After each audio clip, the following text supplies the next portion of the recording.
Esta es la sesión número 10.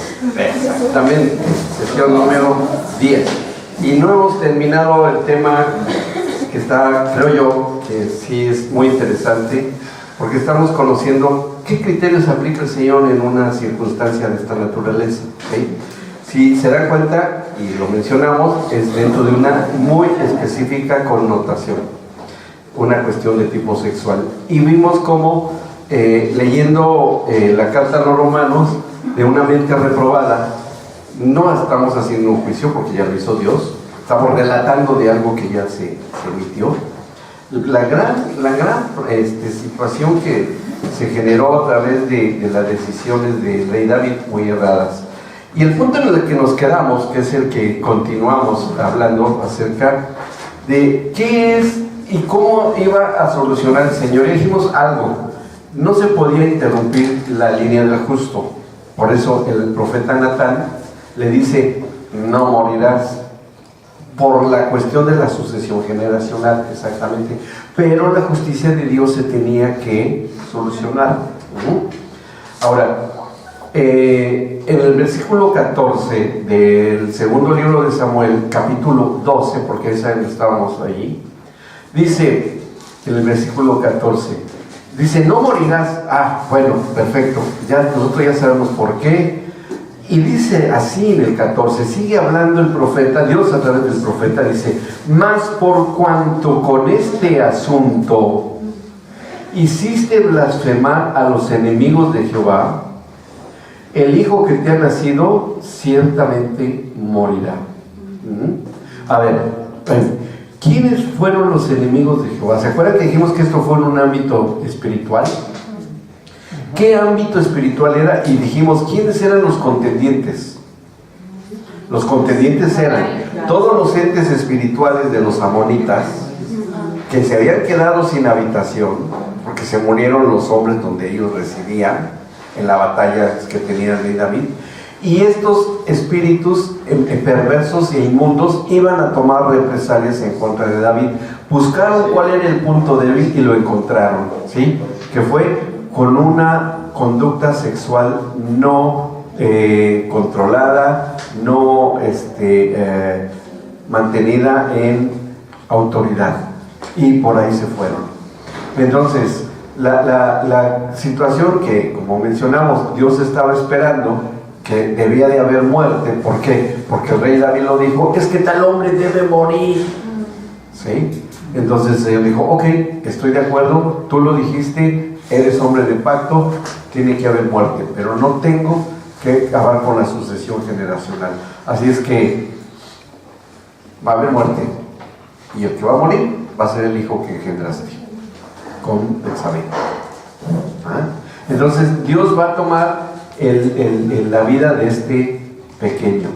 Dice en el 15: y Natán se volvió a su casa, y Jehová hirió al niño que la mujer de Urías había dado a David, y enfermó gravemente. Entonces David rogó a Dios por el niño, y ayunó David, y entró, y pasó la noche acostado en tierra, que es cuando él escribe el Salmo 51 de la confesión de pecados.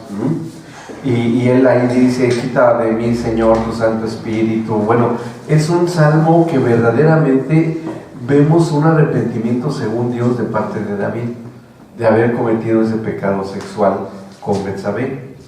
Pero eso no evitó el juicio de Dios, porque dentro de la perfecta justicia de Dios, y por cuanto salió de la voz de hombre que debió haber muerte de un inocente, como la hubo de Urías, entonces debía de haber otra muerte en correspondencia, y ese fue el hijo del rey David.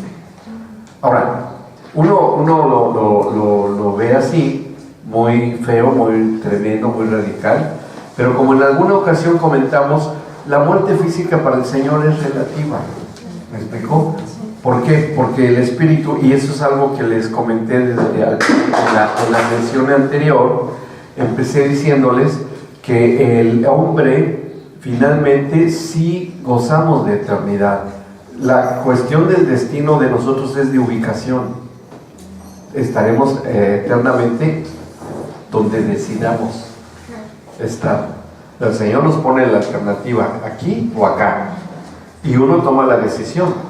El rey David estaba tomando una decisión que iba a afectar, por su cuestión de voluntad, le iba a afectar a él, obviamente que le iba a afectar, pero aquí el interés primordial, estratégico, y que ya se había determinado, era la cuestión generacional, que Dios tenía que ver que se diese la descendencia del justo.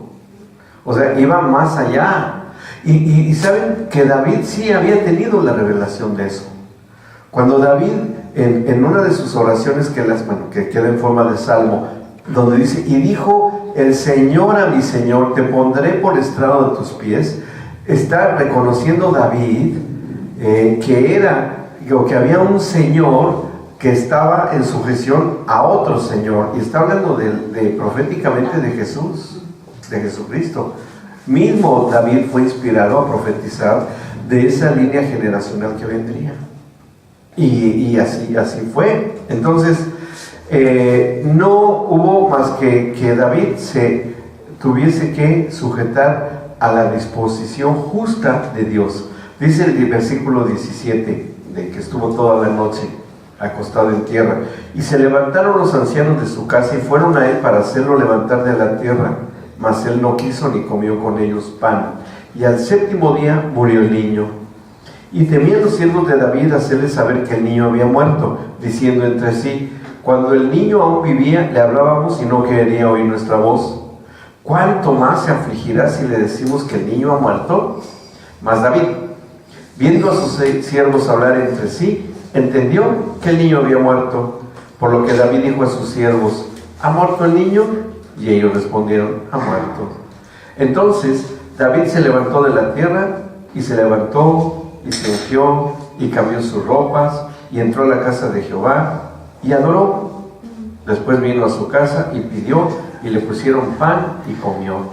Y le dijeron sus siervos, ¿qué es esto que has hecho? Por el niño viviendo aún ayunabas y llorabas, y muerto él, te levantaste y comiste pan. Y él respondió, viviendo aún el niño yo ayunaba y lloraba diciendo, ¿quién sabe si Dios tendrá compasión de mí y vivirá el niño? Sabía que por él era por donde iba la justicia.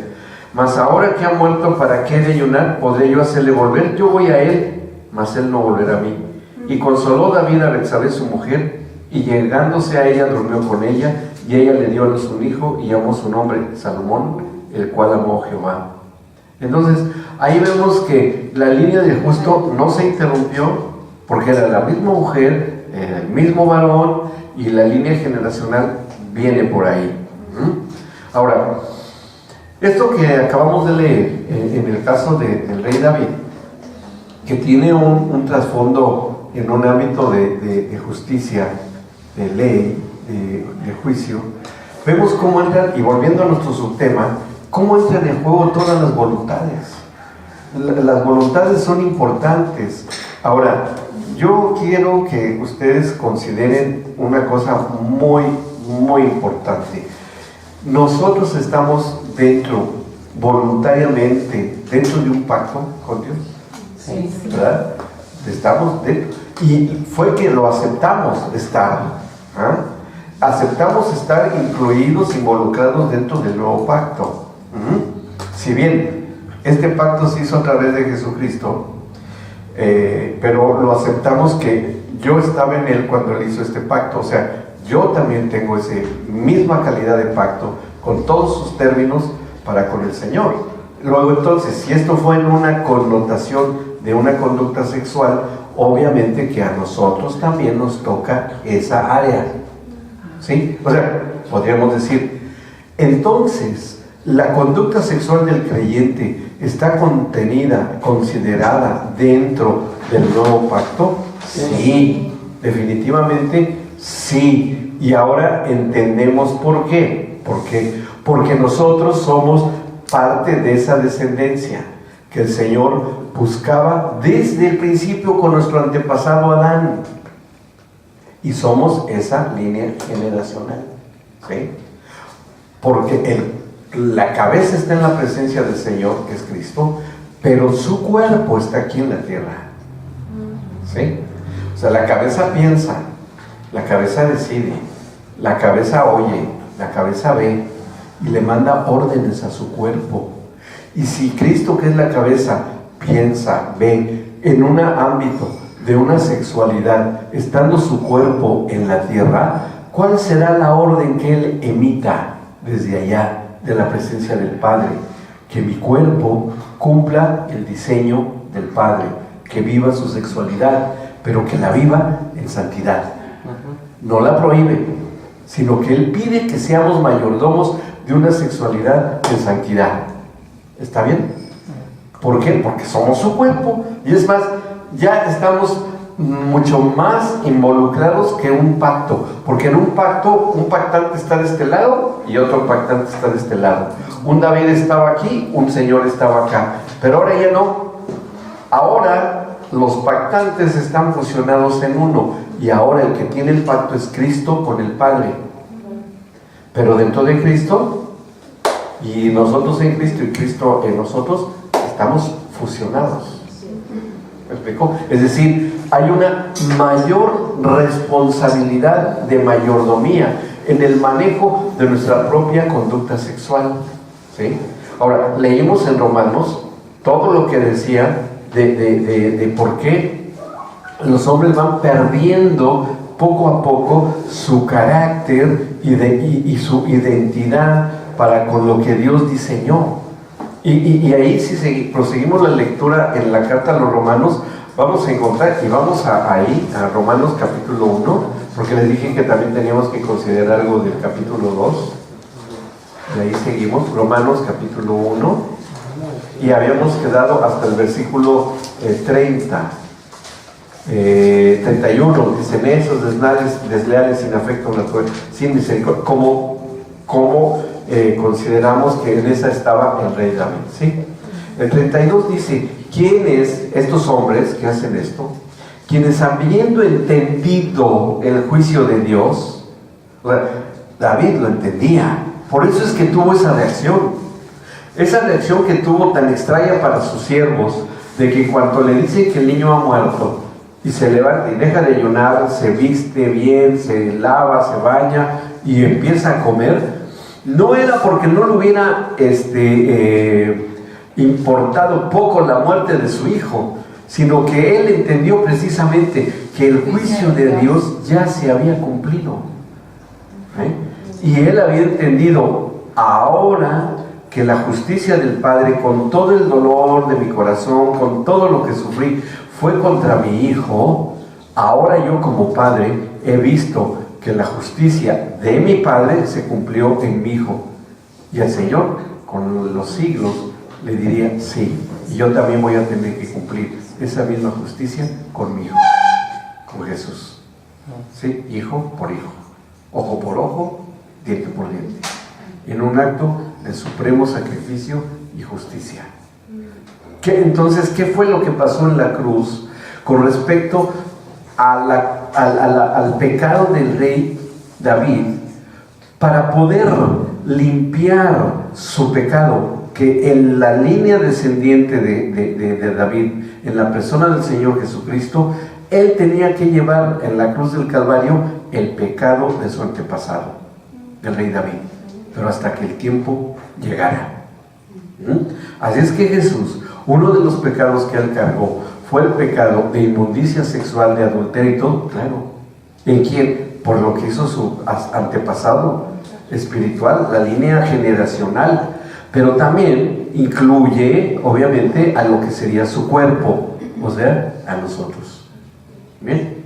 Para que en un acto de justicia, y hoy para nosotros, en un acto de gracia, pudiésemos ser limpiados. Y que el Señor Jesús tuvo que pasar por dos procesos también, que tenían mucho que ver con la restauración de la sexualidad.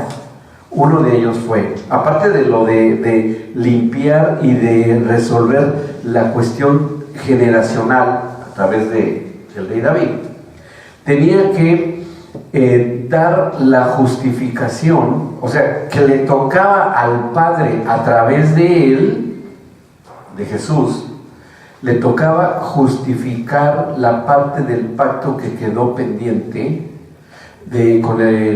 con Abraham, con el padre del pueblo de Israel y también padre espiritual de nosotros. Interesante. ¿Se acuerdan que Adán y Eva se cubren sus genitales cuando salen ante la presencia del Señor y están avergonzados? Que se cubren con hojas de higuera. ¿Bien? Bueno, eso se tenía que también redimir.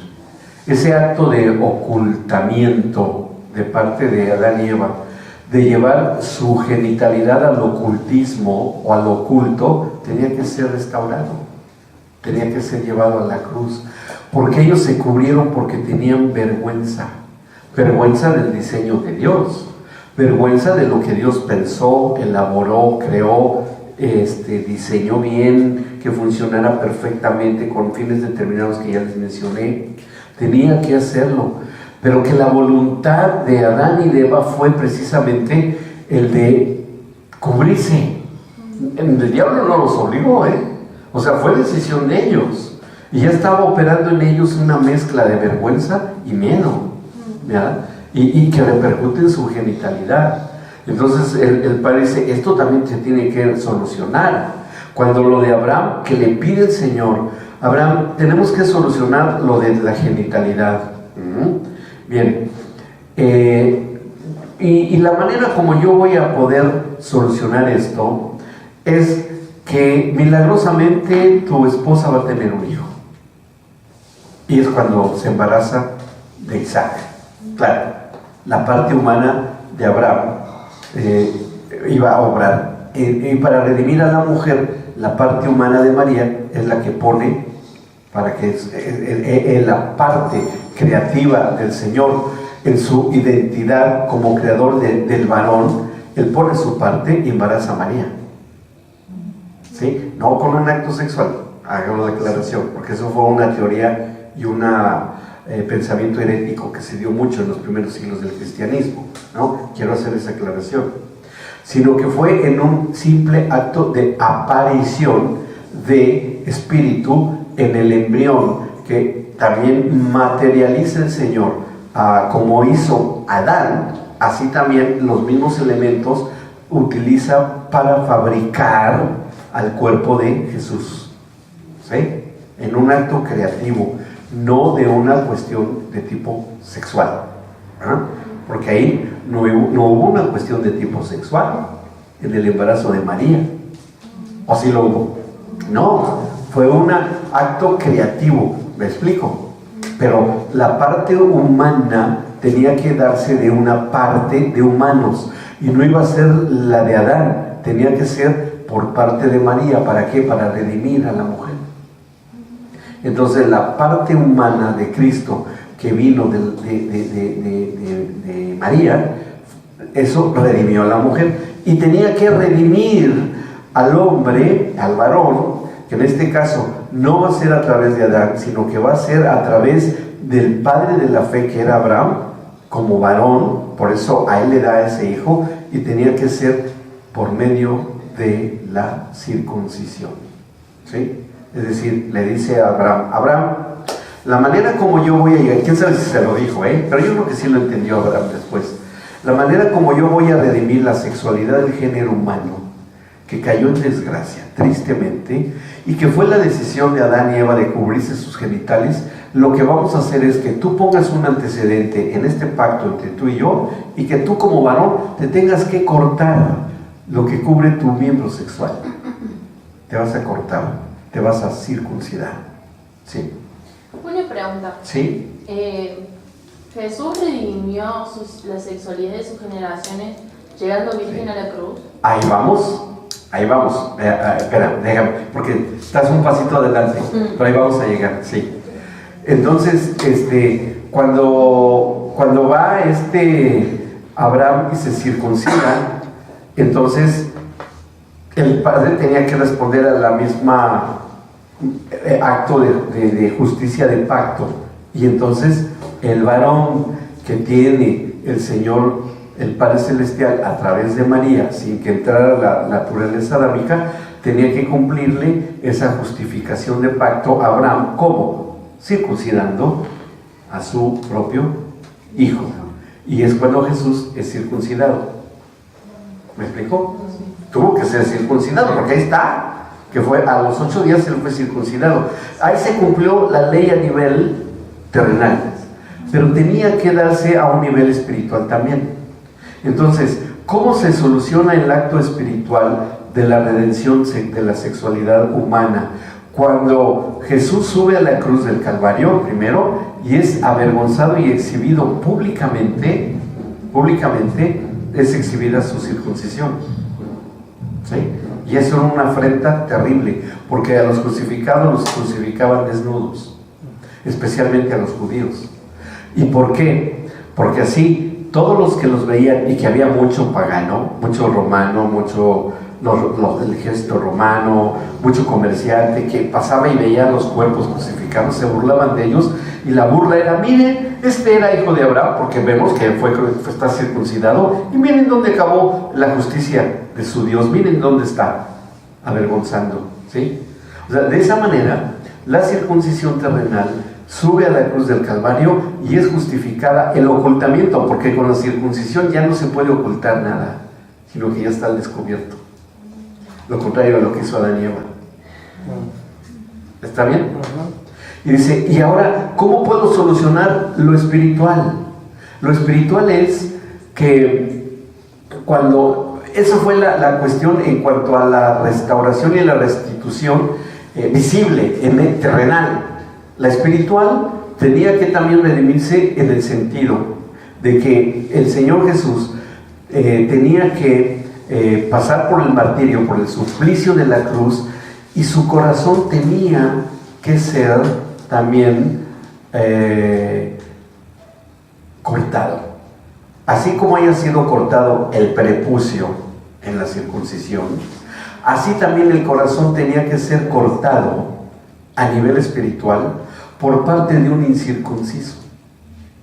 ¿Y quién fue el incircunciso que le partió el corazón? Un soldado romano.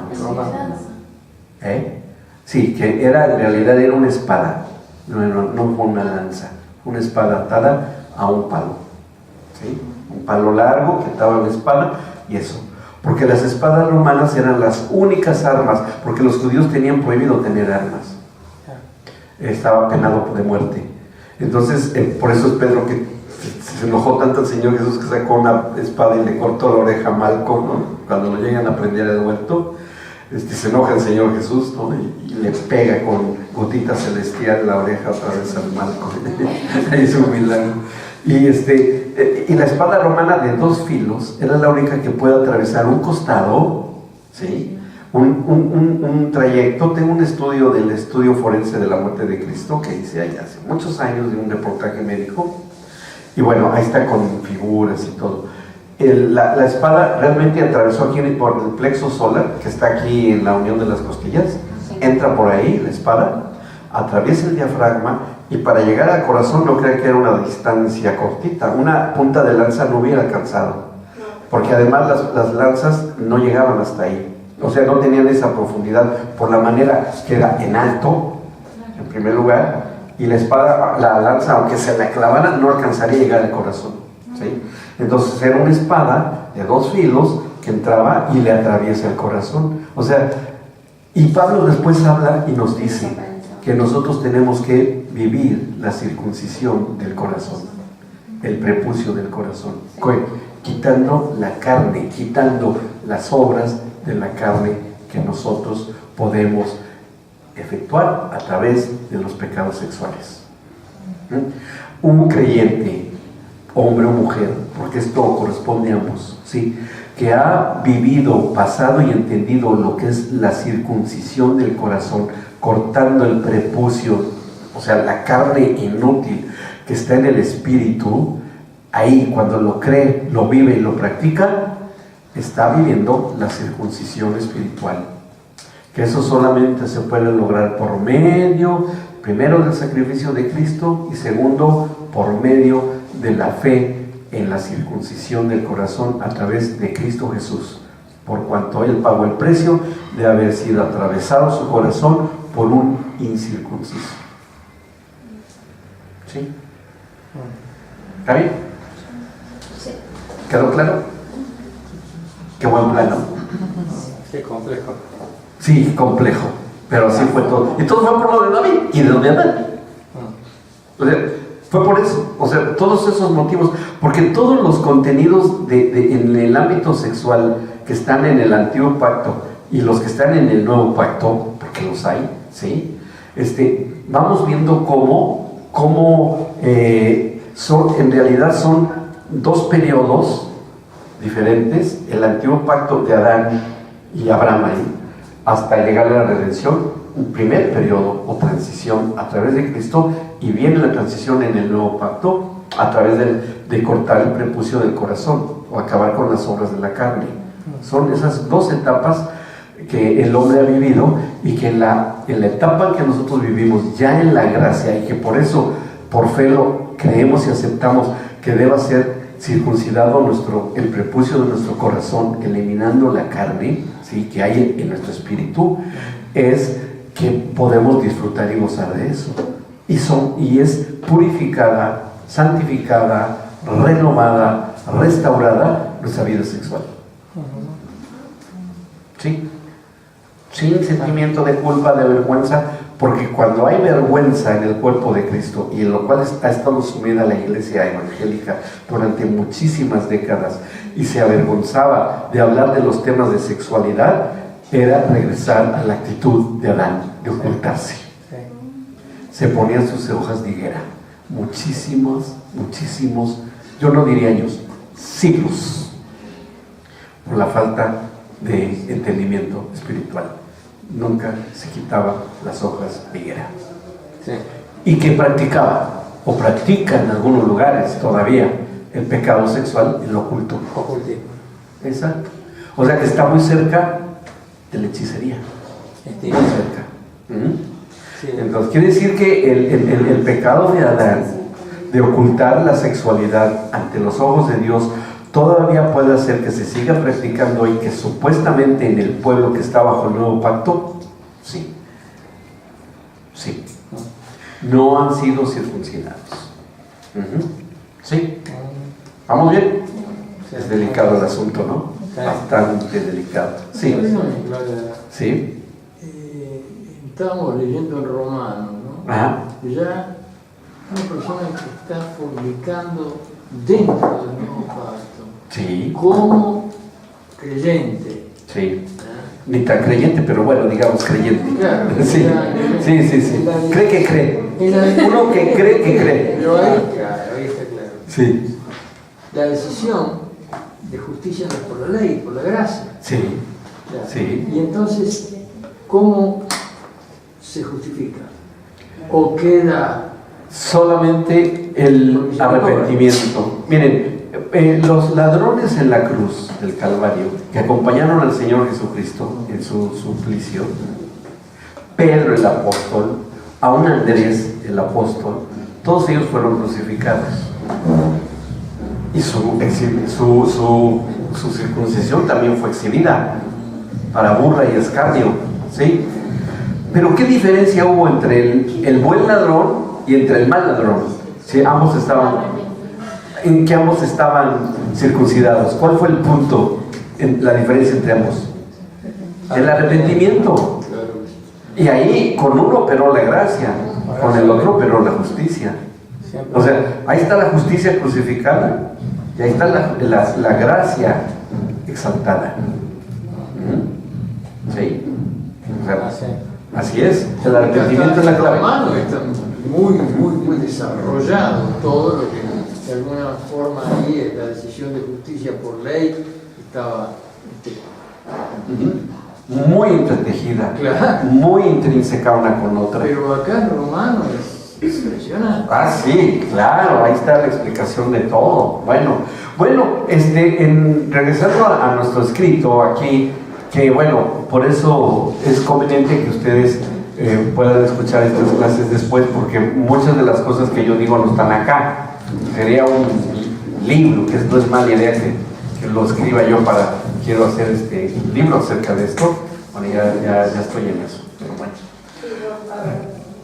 Sí, todo esto se tiene que saber, porque bueno, ahora, dentro de este tema, el juego de la voluntad y los afectos negativos o positivos, ya va a ser fácil entender qué es lo que decimos acá.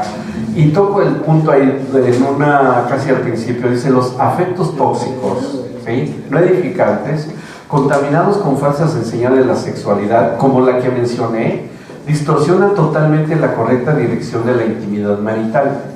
Si le agregamos que los ámbitos afectivos están corruptos o invadidos por posturas ideológicas hedonísticas, ¿sí? Ustedes saben que el hedonismo es una filosofía griega de la búsqueda del placer a toda costa, ¿sí? Que puede ser en cualquiera de los placeres corporales, comida, sexo, codicia de cosas materiales, etc. Y la imposición doctrinal de una hiperestimulación sexual cotidiana distorsionan la pureza del acto sexual en el ámbito matrimonial. Si los afectos han sido positivos, edificantes, capaces de construir emocionalmente en la pareja ámbitos de amor incondicional, íntegro, fiel y verdadero, los afectos serán permanentes. Importante, aún generacionalmente. Pruebas de grandes hombres y mujeres de fe y cuya vida está documentada generaron descendientes con las mismas características. Yo les voy a decir el nombre y me gustaría que lo buscaran ustedes en internet o hay libros de la vida de los Wesley, ¿sí? De John Wesley y de su madre que oraba por él, y que de los descendientes de los Wesley, que se estudió su vida hasta generaciones muy recientes y que hicieron un comparativo, que encontraron, investigadores que hicieron este estudio, dijeron, a ver, si generacionalmente sí son factibles las promesas de Dios, y empezaron a investigar. Y el más reciente, porque está muy documentada, es la vida de John Wesley. Y la vida de John Wesley quedó documentada porque fue uno de los promotores que Dios utilizó en Estados Unidos, la costa este de Estados Unidos, en Boston, en todos esos lugares, Nueva Inglaterra, del lado del Atlántico, y que hubo un avivamiento impresionante en Estados Unidos. De ahí surgieron grandes movimientos de la Iglesia de Cristo. Estamos hablando de las finales de los años 1800, más o menos, o mediados, finales. Y por eso está muy documentada la vida de John Wesley. Y cómo toda su descendencia, en su descendencia, hubo pastores, congresistas, un vicepresidente, hombres eminentes, ciudadanos ejemplares, a lo largo de generaciones. Y encontraron del mismo tiempo una persona que estuviera documentada su descendencia, y encontraron la vida de un delincuente de la misma época de John Wesley, que fue uno que se apellidó Kane. Y este hombre, le encontraron toda su descendencia y había prostitutas, estafadores, ladrones, gente de lo más negativo, con maldiciones, prostitución, bueno, toda una serie de cosas, ¿no? ¿Cómo se llamaba? Se apellidaba Matthew Kane, me parece. Caín. Sí, también casualmente, me parece que ese era el apellido, no estoy muy seguro, porque está así. Pero esa fue el contraste.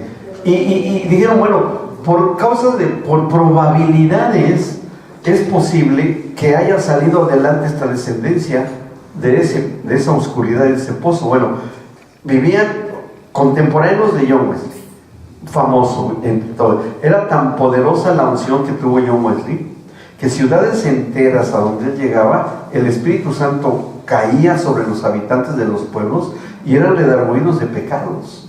Y pueblos completos escuchaban las predicaciones de John Wesley. Y una de las cosas que sostuvo el ministerio de él fue la oración de su madre y la educación que le dio su mamá, para que hubiesen sucesores generacionales en eminencia. Porque hay una promesa en cuanto a la cuestión de voluntades, que eso es algo que después aquí mencionó, acerca de las bendiciones que están en el Deuteronomio 28. Las consecuencias de la obediencia y las consecuencias de la desobediencia. ¿Qué entra en juego en la obediencia? Yo pregunto. ¿Entra en juego la voluntad? Sí. Definitivamente. Y nosotros vemos cuáles son todas las consecuencias de la obediencia, en que nuestras generaciones van a tener las bendiciones, la retribución de parte de un Dios justo. Y eso que estamos hablando de la justicia, hablemos de la gracia. Se magnifican las promesas, se engrandecen las promesas, pero claro que hay que enseñar a caminar a las generaciones, enseñar a caminar, primero que conozcan la ley y después que aprendan a caminar en la gracia y vivir en la gracia, porque si no se les enseña ni la ley ni la gracia, van a caminar en oscuridad, que esa es la intención del enemigo de Dios, que las nuevas generaciones vivan en la oscuridad, desconozcan la ley, practiquen el pecado y ni idea de lo que es la gracia, y se pierden generaciones, como ya se están perdiendo. ¿Sí? Una de las advertencias que hizo Inglaterra a Argentina, de parte de una senadora de Inglaterra hace poco, y un mensaje al pueblo argentino, y le dijo: no cometan el mismo error que nosotros, porque nosotros ya perdimos una generación. Es decir, la línea generacional de lo que propicia el nacimiento de hijos, tiene un cierto porcentaje. El porcentaje para que haya una sucesión generacional es del número de hijos que deba tener cada matrimonio. Se considera en porcentajes. Si se tienen 2.5% de hijos por familia, la sucesión generacional, que es el mínimo, la sucesión generacional se da y prosiguen los nacimientos, porque se casan hombres y mujeres y tienen hijos. Cuando disminuye menos del 2.5% proporcional al nacimiento de la población, la sucesión generacional se pierde. Inglaterra está en el 2.1. O sea, ellos, aunque sigan haciendo pocos bebés, pero ya no van a alcanzar para cubrir la población necesaria para sostener el país. Pero ¿saben quién tiene el 8% de nacimientos proporcional en Inglaterra? Los musulmanes. Sí, Melanie. Hay un video que ya hicieron y ponían el porcentaje de cada país. Ajá. Y que decían que una de las posibilidades de que en todos lados haya musulmanes y que su religión fuese la que se promueva, sí, es porque ellos tienen hasta 8 hijos por familia. Sí, es el promedio, ¿sí? Entonces, es la estrategia también que tienen ellos para poder fomentar la religión en una nación. Para evangelizar sus creencias. Sí. Por eso es la violación masiva de mujeres. ¿Sí? Por eso es la violación masiva. Y las dejan que vivan para que nazcan hijos, pero que ya tienen la sucesión generacional. Dicen que ya los líderes de ellos ya se fundaron para programar los próximos años, que ya está asegurado que ellos van a ser. Sí, o sea, el futuro de Inglaterra es que en poco tiempo sea de dominio musulmán. Legal, porque son nacidos ahí, son ingleses, hablan inglés, pero practican su religión, ¿sí? Y bueno, ahora, concluimos en ese puntito. ¿Está dentro de una connotación del manejo de la sexualidad? Sí. ¿Está dentro de una cuestión educativa de los niños? Sí. ¿Qué pasa con una generación en que se rebase el porcentaje de nacimientos? Porque el mayor porcentaje de la población tiene relaciones sexuales en las cuales no tienen hijos. ¿Qué va a pasar eso? ¿Verdad? ¿Y qué tal si un enorme porcentaje es de un sector de preferencias sexuales en las cuales no van a tener hijos? Esa es la trampa. Esa es la estrategia. Si bien en Inglaterra ha sido porque simplemente no han querido tener hijos los matrimonios, no han querido y no tienen hijos con los métodos de regulación de natalidad, lo que ustedes quieran, y viene esa estrategia. Acá la estrategia y la línea es: no eduquen a sus niños. Bueno, sí, déjenme la educación y los voy a educar de esta forma, ¿sí? Aunque a la larga, para que ellos tengan vida sexual activa, sin problema, pero no van a tener más hijos. Esa es la estrategia a largo plazo. A largo plazo. ¿Sí? Y esa es la advertencia. Yo no lo estoy diciendo, lo dijo esta persona, se entiende, se sobreentiende, y una persona con 2 dedos de frente entiende que esa va a ser la consecuencia de lo que dijo esta senadora, no abatan su índice de natalidad, porque si lo empiezan a abatir por cualquier estrategia que se dé, esta es el riesgo que se corre. Y bueno, y aquí habría otras cosas que no es un foro político, por eso no lo menciono, pero que hay circunstancias que aquí para el país, yo estoy contentísimo de que haya tenido una neta argentina, tengo una neta nacida aquí, y la educación va a hacer que sus hijos y todo prosigan, y que tengan, si tienen 5 o 6 hijos, los tengan, ¿sí? Para abatir esa estrategia. ¿Okay? Pero bueno, muy bien. ¿Qué pasó con Adán y Eva? ¿Cambió su estructura mental? ¿Sí o no?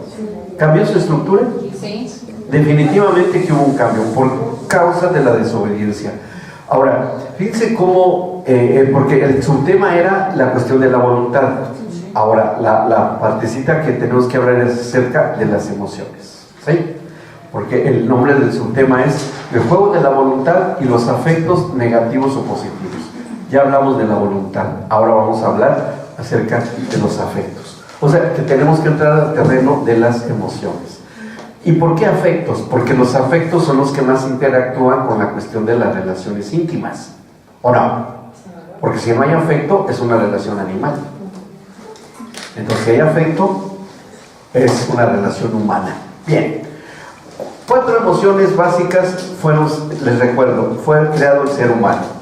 Estas 4 emociones básicas que el ser humano tiene: es la ira, el afecto, la alegría y la tristeza. ¿Sí? 4 emociones básicas, nada más. Así fueron creados Adán y Eva, y como lo mencioné en su momento, Satanás sabía perfectamente que por alguna de aquellas emociones debía de entrar. No iba a entrar por el miedo. ¿Por qué? Porque el miedo fue algo que se adquirió saliendo del huerto del Edén. Pero el hombre, en su diseño original, a imagen y semejanza de Dios, era sin miedo. ¿Ok? ¿Dios tiene miedo? No, en ninguna parte. Al contrario, ¿cuál siempre así fue la exhortación que hubo en el Antiguo Testamento y aún en el Nuevo Testamento? No temas, no temas, no tengan miedo. ¿Qué pasó en la tormenta con Cristo? No temáis, no tengan miedo, ¿sí? Y calmó la tormenta. ¿Cuál fue la exhortación a Josué para irnos al Antiguo Testamento? No temas, porque yo estoy contigo. ¿Quién fue? Es más, hasta hoy el pueblo judío lo sabe perfectamente y por eso gana las batallas, porque se enfrentan sin temor y Dios los sigue respaldando y los seguirá respaldando. Por eso bendecimos al pueblo de Israel, porque los va a seguir, los respalda el Señor. Y es el pueblo de Dios y con su propio programa. Así como a nosotros en el programa del cuerpo de Cristo tenemos el propio, y bueno, y somos bendecidos. Bueno, todas estas emociones y de su mezcla de ellas, depende de la circunstancia de vida que se esté dando, son las circunstancias que se generan. Es como una fórmula de cocina, un menú de cocina, una receta de cocina, ¿no? Un poco de miedo, un poco de ira, con un poco de tristeza. Uy, ¿qué cuadro es ese? Fatal, ¿no? Fatal. Pero ¿qué tal si mezclamos afecto con alegría y un poco de miedo? Uy, probablemente una promesa de matrimonio. Dice, no sé cómo me va a ir. Sí. Bueno, ahí hagan toda la mezcla que quieran, ahí surgen. ¿Qué aunado a eso? Que están los temperamentos de cada quien. Es el temperamento más la mezcla, la fórmula de mezcla de emociones genera lo que es el carácter. Y el carácter ya madurado es lo que será la personalidad del individuo. O sea, temperamento, carácter, personalidad. Bien, bueno, que todo esto está en el juego de emociones y lo que se hereda de parte de papá y de mamá. Todas estas circunstancias que se dan, si se mantiene un equilibrio sobre ellas y la persona conscientemente y es honesta consigo mismo y dice, a ver, yo tengo y este es mi temperamento. A ver, eso les va a hablar mucho Pati cuando vean eso, porque ella ese tema lo trata. Ahora en el módulo de que sigue es formación del carácter, me parece que está muy bueno. ¿A poco no lo trata Melanie? Está bravo. Está bravo, ¿verdad? Muy bravo. Sí, ya estarán aquí, no se vale que se echen a correr, tienen que quedarse aquí. Nos vamos a atar a las mesas. No, está muy bien. No, está muy bien porque el carácter que tuvo Cristo. De la Escritura se sacan conclusiones bien firmes, bíblicamente hablando. 60 características del carácter de Cristo. Pero nada más van a estudiar 49, no se preocupen. ¿Sí? Que las demás son muy de él, pero bueno, tiene su porqué. Esta mezcla de temperamento con emociones que se van a dar, tienen que verse también, tienen que darse en la relación conyugal. Si hay un equilibrio, si hay ausencia de maldad, ¿cómo será ese ámbito que se pueda generar en la relación matrimonial? ¿Cuál deba ser teóricamente ese ámbito? ¿Constructivo? Sí. ¿Creativo? Puede ser creativo. Y experiencias anímicas únicas, perfectas, teóricamente. Ahora, si no hay miedo. Pero la cuestión está en que no podemos quitarnos, excluir de nuestra experiencia el miedo. ¿En base a qué se hacen las promesas? Una promesa, ¿en base a qué se hace? Una experiencia. Una experiencia. Yo hago una promesa, te prometo que no te va a faltar el pan. Por ejemplo, en una boda. Pero ¿por qué hace esa promesa de que no le va a faltar el pan? Por el miedo a que no lo vaya a tener. ¿Sí? Te prometo que te voy a amar toda la vida. ¿Y por qué promete que va a amar toda la vida? Por miedo a que no la ame toda la vida. ¿Sí me explico? O sea, las promesas están, o la justificación de las promesas están hechas en base al miedo. A ver, por eso, veámoslo así. La redención en Cristo, la salvación a través de Cristo, esa promesa de salvación estaba hecha en base, entre otras cosas, pero entre una de ellas está hecha en base a ¿qué? ¿Al miedo de qué? De muerte. De muerte, ¿y de qué muerte? Condenación. De no tener la vida eterna. Es una verdad absoluta, bíblicamente hablando. ¿Me explicó? ¿Por qué crees en el Señor Jesucristo? La primera respuesta que se nos viene a nuestra cabeza cuando estamos todavía ahí medios carnales y así medios que nos gusta un poco la carne, ay, ¿por qué no me vaya al infierno? Porque ya vi un video de los diablos, están bien horrorosos, y vi El Señor de los Anillos y están bien feos. Es más el miedo, ¿no? Pero recuerden algo que les mencioné, precisamente ese miedo es el alimento del diablo. Es el alimento de Satanás, espiritualmente hablando. ¿Sí? Porque cuando tiene en el juicio de que hace el Señor para con Adán y Eva y Satanás, la serpiente que estaba ahí, el destructor, que es la serpiente antigua, Satanás, dijo: yo voy a acabar con el hombre, yo voy a acabar con él, lo voy a desaparecer, lo voy a matar. Y el Señor le dice: diablo, te tengo una noticia, que comerás polvo. O sea, y comer es para estar vivo, ¿o no? ¿Sí? Dice, tú vas a existir, pero para que puedas existir vas a tener que comer polvo. Es decir, vas a tener que alimentarte del propio hombre, porque el hombre es polvo. Y si tú lo destruyes y lo desapareces, te vas a quedar sin alimento y ya no vas a hacer. Simplemente ya no, porque yo no te voy a dar provisión, yo no te voy a dar de comer. El único que tú puedes comer espiritualmente hablando es del hombre. ¿Y qué cosa del hombre? Su cuerpo. No, por favor, el cuerpo iba a seguir naciendo, iba a seguir habiendo nacimientos. La cuestión espiritual, estaba rota la comunión, estaba cortada la comunión. No, pues va a ser por el afecto. No va a ser por el afecto. Diablo, estás mal, no te van a amar a ti. Al contrario, tú generas odio, y generas lo contrario a emociones positivas. No va a ser por el afecto. Por la alegría, no.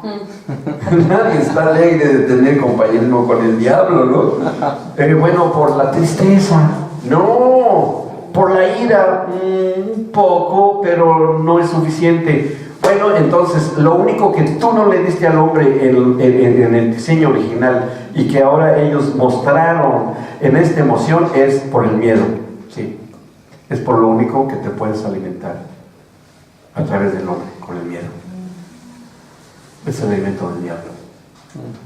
Entonces, en las relaciones matrimoniales, en las relaciones de compromiso, de noviazgo, todas las promesas que se hacen es en base al miedo. Oigan, espérenme, a ver, pensemos.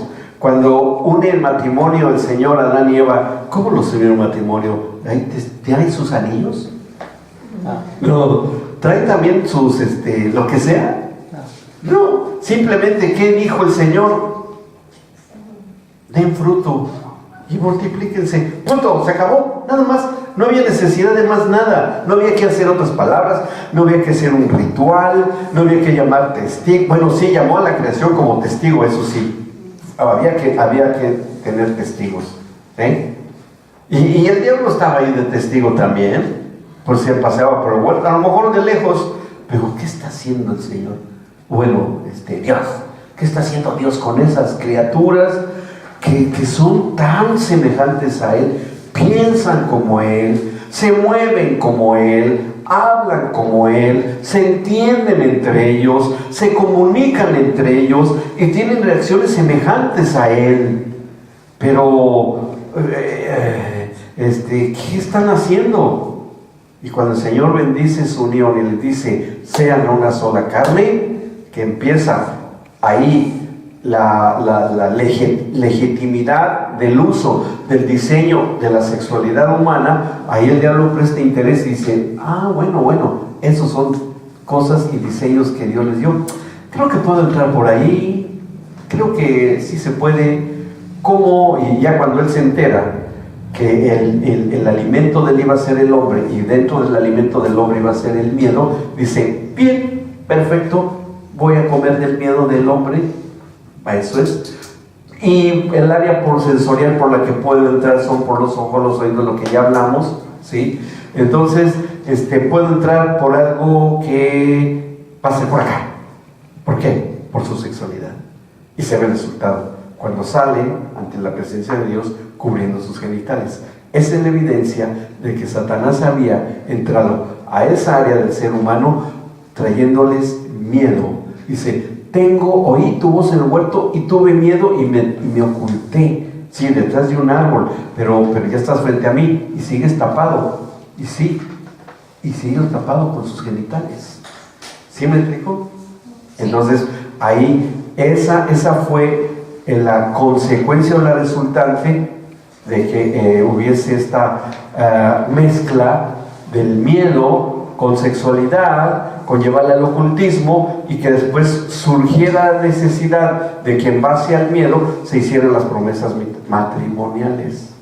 Ahora, hoy en Cristo, ¿cómo debe hacerse estas promesas? ¿Se deben hacer o no se deben hacer? Sí. ¿O el discurso tiene que cambiar? ¿Ustedes cambiarían el discurso? Pero ya no por miedo, sino por amor, por entrega, por... A ver, propuestas mías, propuestas. Ustedes piensen sus propuestas, hasta si quieren las pueden escribir, hasta sería buen ejercicio que hicieran. ¿Cómo hacer una propuesta matrimonial? Sí, pero sí, son votos, sí, claro, pues pero a unos votos, sí, te prometo ser fiel. ¿Por qué? O sea, ¿por qué? ¿Qué me prometes que me vas a ser fiel? Oye, en la salud y en la enfermedad, qué cortos nos quedamos, qué cortitos nos quedamos. Pero dice, con la esencia que el Señor Jesús ha depositado en mí, quiero, y es mi voluntad, ser uno con tu esencia. Así lo dice papi. No, pero te quiero grabarlo, papita.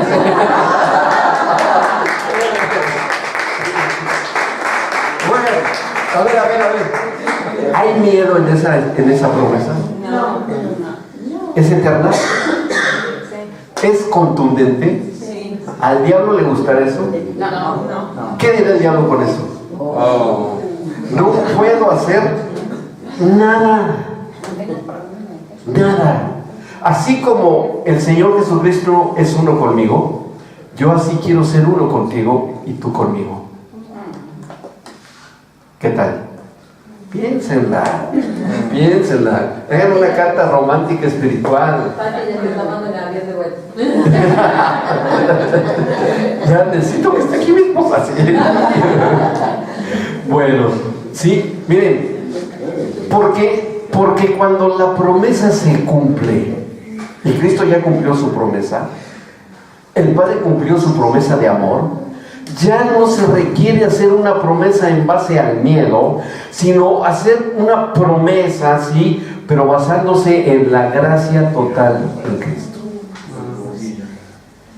¿Y eso cómo cambiará nuestra vida? Es más, nuestra vida hasta para la vida de nuestros hijos. Sí, Leo. Digo, todo eso se reúne, Ajá. todo eso se reúne en un montón de cosas se reúnen en una. Sí, por eso en Cristo es todo. En Él están reunidas todas las cosas. No cosas, no va a tener un último modo, 0 kilómetros. Eso es carnal, eso es carnal. No. Eso es todavía tener el prejuicio del corazón ahí bien firme. No, pensemos en la gracia. ¿Sí? Pensemos en la gracia. Hijos, la sucesión de la gracia del Padre va a continuar con ustedes porque es la promesa que tengo y ustedes la continuarán. Vivan en ella. Cuando tú le das esa herencia a tus hijos, que son palabras eternas, el Señor las cumple o no. ¿Sí? Cuando dice, hijos míos, la gracia que hay del Señor Jesucristo sobre nuestras generaciones, los hijos de sus hijos, es eterna, es inmutable, y ustedes empiecen a incrementarla cada día de su vida. Aprendan a vivir y a aumentar la gracia. Digo, ¿hay miedo ahí? No. O pregunto, ¿hay alegría? Sí. ¿Hay gozo? Sí. ¿Hay afecto? Si es necesario, ¿puede haber ira? Sí es necesario. ¿Y podría haber tristeza? Sí es necesario. Cuando haya pecado. Pero si hay arrepentimiento, bueno, no hay solución. En la gracia hay solución. Pero si eso le ponemos como ingrediente ahí, el miedo, ¿a quién estamos alimentando? Claro. Hagamos promesas en la gracia en Cristo. ¿Sí? Y empezaremos a disfrutar de la vida eterna aún acá. Bueno, entonces esa fue la situación, y obviamente que cuando ya empezaron a darse y a estructurarse todo el pensamiento humano, todas las filosofías humanas en base a los miedos, porque la política está basada en miedos. Sí, yo prometo que voy a sacar al pueblo adelante. ¿Por qué? Porque está mal. Y yo prometo, el político. ¿Sí? Lo social. Mira, te prometo un sueldo buenísimo si trabajas día y noche y vas a tener mucha plata. No te dé miedo, vas a tener provisión si trabajas como yo te diga. Está hecho en base al miedo. ¿Sí? Cualquier cosa que veamos. Y eso será agradable, le hará bien al Señor convivir con alguien que tiene a sus propios miedos allí. No, ¿qué va a decir? Bueno, ¿y dónde está la fe en mí? ¿Dónde está la confianza en mí? ¿Dónde está la firmeza? ¿Qué fortalezas tienes levantadas? Y en la relación matrimonial, tus promesas las hicieron en base al miedo y nada en el cumplimiento de la gracia.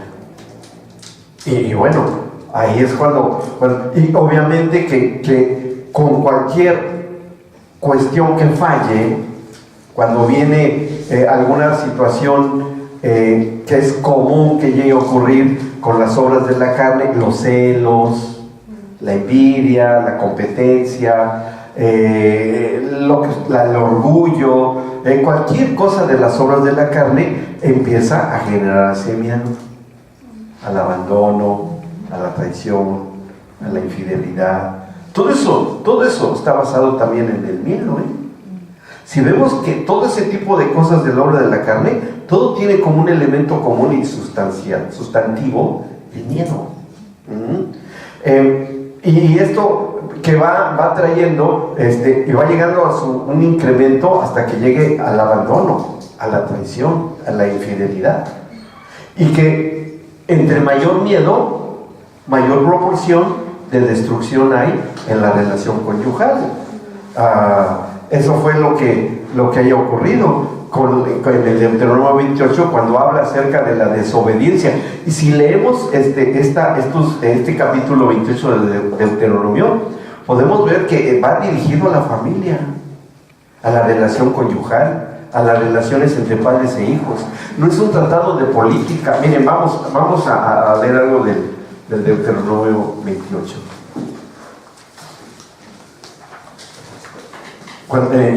Claro, aquí están las de la obediencia, pero que son bendiciones y bendiciones, ¿sí? Fíjense, cómo, a ver si detectamos que en el fondo de esto está la familia, las relaciones padres e hijos, las relaciones conyugales, la familia completa, ¿no? Cuando empieza a hablar en el capítulo 28 del Deuteronomio, a partir del versículo 1, que le dice que escuchemos atentamente, presta atención a la voz, ¿sí? A lo que habla tu Dios. Está comunicándose Dios con nosotros para guardar y poner por obra, o sea, oye, guarda y vive. Eso sería así: oye, guarda y vive. ¿Ok? Dice: el Señor te exaltará sobre todas las naciones de la tierra. Vendrán sobre ti estas bendiciones y te alcanzarán si oyeres la voz del Señor tu Dios. Y va en una paulatina sucesión de vida, como la de todo matrimonio. Dice, la primera es: bendito serás tú en la ciudad y bendito tú en el campo. Es decir, en el sistema de vida que yo llevé, cuando sea soltero, como soltero por ejemplo, vivo en una ciudad, o bendito en el campo, es decir, tu área de trabajo, porque para ellos el campo era tu trabajo, el que sea, el trabajo que sea. Dice, y fíjense la inmediata bendición que viene: bendito el fruto de tu vientre. Los hijos. Es decir, y esto va dirigido a hombre y mujer, ¿sí? Porque es del vientre de ambos. No está hablando de la mujer, habla de hombre y mujer, ¿sí? Bendito el fruto de tu vientre, el fruto de tu tierra, el fruto de tus bestias, la cría de tus vacas y los rebaños de tus ovejas. No solamente el poder creativo y reproductivo va a ser para tu persona, sino para tus áreas de trabajo, con lo que tú generes, con lo que tú procrees. Bendita será tu canasta y tu arteza de amasar. ¿Hay miedo ahí? No hay miedo. Dice, bendito serás en tu entrar y bendito en tu salir. Donde quiera que yo esté, no importa la geografía en la que estés, para el Señor no hay fronteras, no hay aduanas, no hay límites, no hay culturas, no hay idiomas. Sí, hay una sola cosa, y una sola situación, y esa sola situación es que Cristo en nosotros y nosotros en Cristo. Dice, el Señor derrotará a tus enemigos que se levantaren contra ti. A ver, si tú, Señor, vas a derrotar a mis enemigos que están en contra mí, ¿hay miedo ahí? No. ¿Miedo no? ¿El miedo para quién va a ser? Para los que estén contra mí, o para mí no. Por un camino saldrán contra ti, por 7 caminos subirán delante de ti. El Señor te enviará su bendición sobre tus graneros. ¿Miedo a que me quede sin comer? No. Y sobre todo aquello en el que pusieres tu mano. ¿Se acuerdan de la impartición espiritual a través de la cercanía física? Ahí está. Es una promesa. todo aquello en que pusieres tu mano, y te bendecirá en la tierra que el Señor tu Dios te da. Te confirmará el Señor por pueblo santo, como dice Pedro en la primera carta de Pedro, donde dice: eres nación santa, pueblo adquirido por Dios, ¿sí? Santo tuyo como te lo ha jurado, cuando guardares los mandamientos del Señor tu Dios y anduvieres en sus caminos. Y verán todos los pueblos de la tierra que el nombre del Señor es invocado sobre ti, te temerán. Fíjense, lo contrario.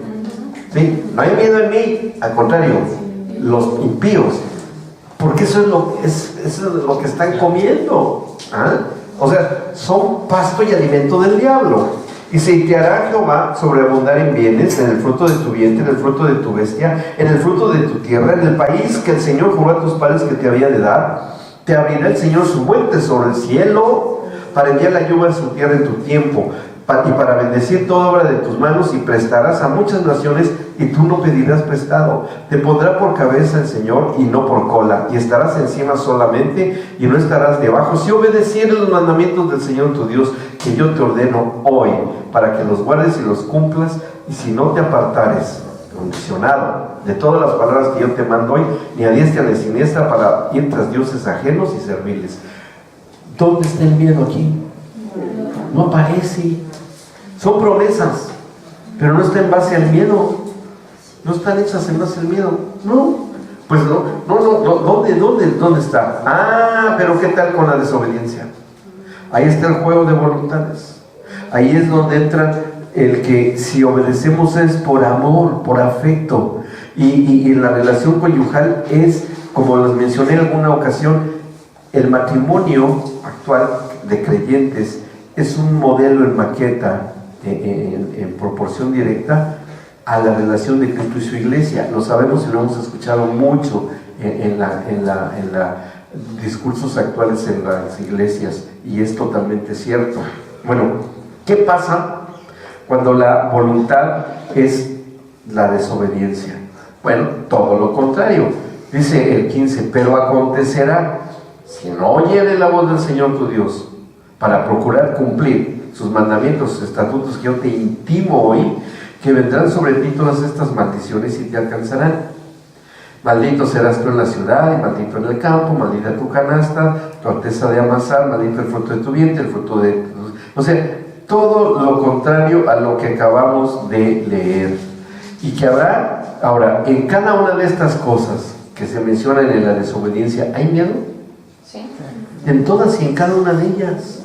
Y si hay miedo, entonces ¿qué va a haber? ¿A qué nos estamos exponiendo? A que seamos alimento del diablo. Y claro que depende de nosotros si lo engordamos, o que esté tan flaco que diga: ya me voy de aquí porque aquí me están matando de hambre. No les da miedo nada a estos, no les atemoriza nada. No he podido confiar. Hay una necesidad, una situación difícil, y ahí van luego con Dios, y a cualquier cosa luego se ponen a orar, y luego a que leen la Biblia, y esto y que lo, y así dice el Señor: ya estoy aburrido, ya tengo hambre. Y para acabarla hasta se ponen en ayuno, y todavía me da más hambre al verlos que están en ayuno. Amén. Qué bueno. No, es así.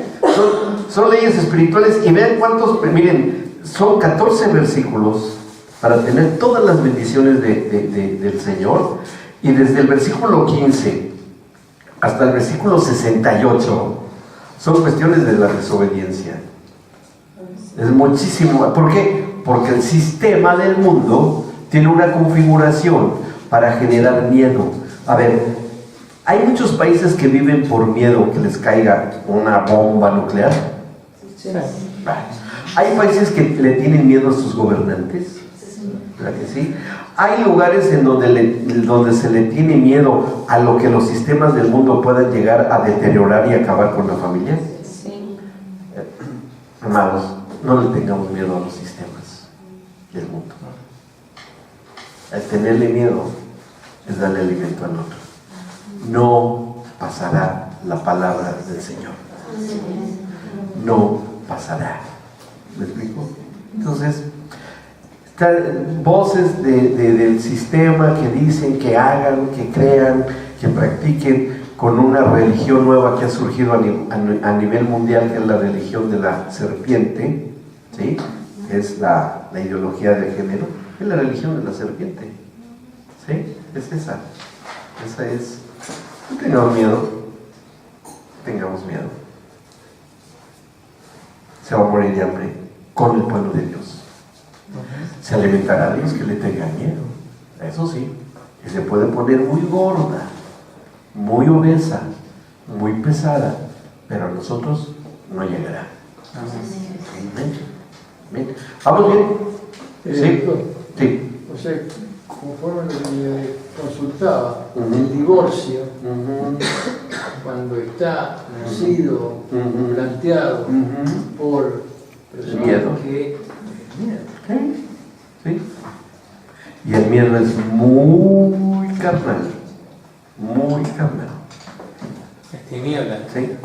Ahora, dijo el Señor Jesucristo, estableciendo un equilibrio, que seamos prudentes y astutos, ¿sí? O sea, que no es que uno tenga temor o miedo, no, uno es prudente y no se expone uno por prudencia. ¿Por qué? ¿Por qué digo esto? Porque fue lo que operó en el Señor cuando decidió preservar la vida de David.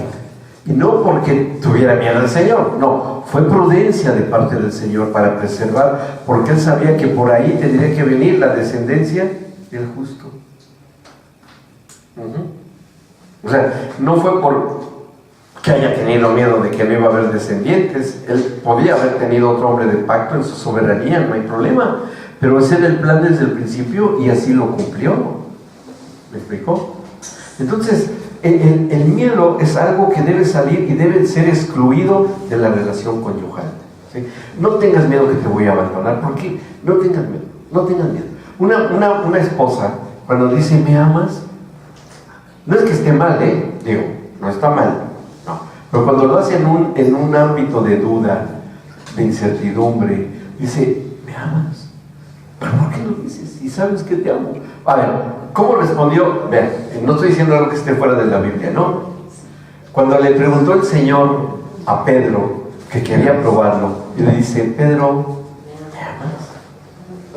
¿Qué estaba viendo el Señor en el espíritu de Pedro?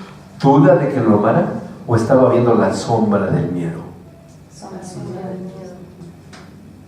Porque vean lo que pasó. Cuando le pregunta 3 veces, Pedro, ¿me amas? Hasta que al final ya Pedro le dice, Señor, tú lo sabes todo, tú sabes que te amo. Dice Pedro, de cierto te digo, que esta noche, antes de que cante el gallo, me negarás 3 veces. ¿Y por qué lo negó? Por miedo. Claro. Entonces, ¿dónde estaba la promesa de amor? ¿No? Y no es que el matrimonio no se deba decir te amo. No. En la gracia en Cristo, dice, en la misma magnitud que el Señor Jesucristo me ama a mí, es como yo quiero seguir amándote a ti. Eso es muy diferente, ¿o no? Dice, en la misma magnitud que Cristo te ama, a mí también me ama en esa misma magnitud, entonces amémonos como Cristo nos ama. ¿Cómo será ese amor? Perfecto. Inquebrantable, eterno, se doblegará. Por eso dice, cordón de 3 dobleces jamás se rompe. Si es como el amor de Cristo. Y esto tiene una derivación no solamente al amor conyugal, el amor a los hijos es igual, el amor entre hermanos, el amor entre hijos. Por eso el Señor Jesucristo lo dijo con todo el peso que tuvo esas palabras.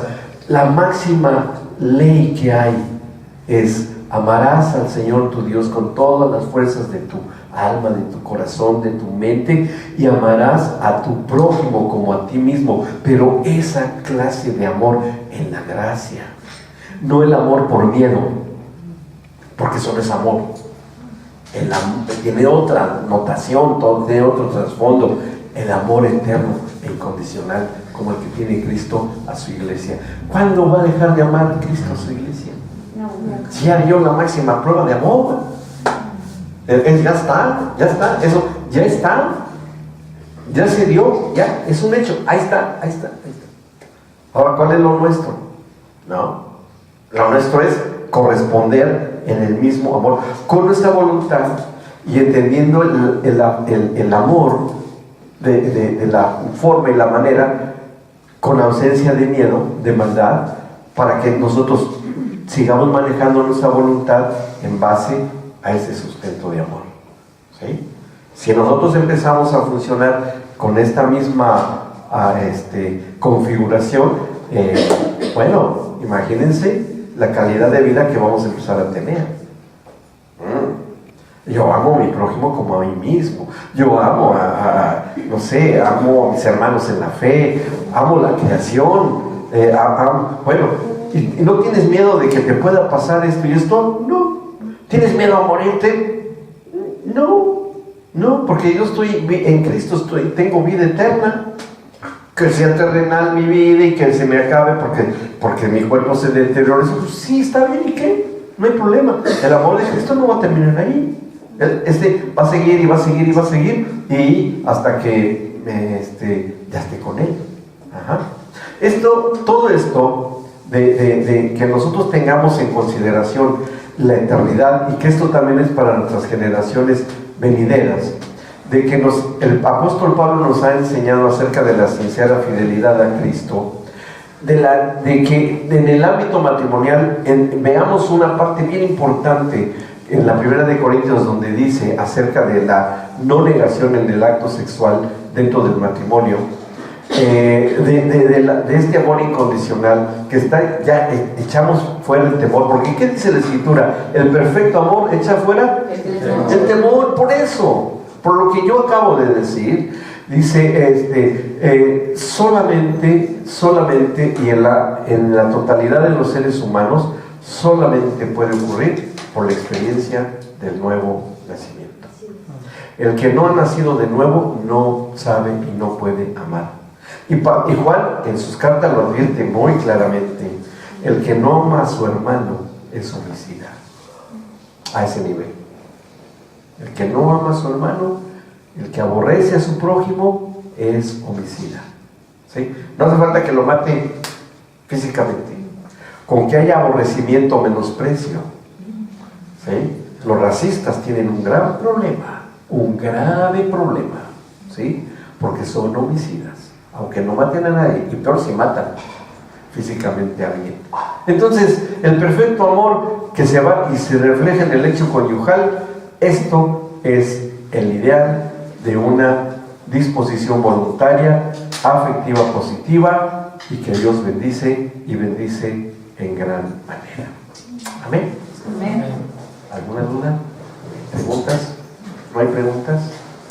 Nos falta un último tema, pero también está un poquito larguito, pero yo creo que ya lo alcanzamos a ver, que el último subtema de esta tercera parte es distorsionada por traumas de lo vivido o desviada de su propósito. Que esto le estamos dando un enfoque a la restauración y a la regeneración, ¿sí? Porque obviamente que nosotros tal vez hemos vivido experiencias muy traumáticas. Es lo común, es el sistema del mundo. De la mayor levedad tal vez a la mayor y máxima expresión de heridas y de dolor. Yo creo que todos, y es la realidad de la vida, que aunque hayamos nacido en un ámbito cristiano, siempre estamos con la situación del acoso, ¿o no? Sí. O ser acosadores, si no hay educación. De que haya abusos y abusadores. De que hayamos tenido un acontecimiento y hoy estemos viviendo una secuela por ese abuso. Bueno, en Cristo hay solución. En Cristo todo esto, eso. Y yo voy a explicar, pero ya será para la sesión que sigue, cómo es que se generan los traumas en nuestra connotación sexual? ¿Por qué y de dónde vienen? ¿Y cómo es la manera como el Señor resuelve esta situación? Para que todos, en la medida de los más leves a los más fuertes, y respetando la privacidad y la integridad de cada uno de ustedes, que no hay que decirlo ni nada, pero cada quien y Dios conoce su biografía, verdaderamente venga a nosotros una sanidad y una restauración si lo hubo. ¿Estamos de acuerdo? ¿Sí? En la medida de cada quien, en la medida de cada quien. Y sé y estoy totalmente seguro que la restauración que hará el Señor a través del Espíritu Santo en nosotros va a ser una evidencia de su presencia. ¿Está bien? Bueno, pues entonces, que Dios los bendiga. Hasta aquí terminamos. Gracias, Señor.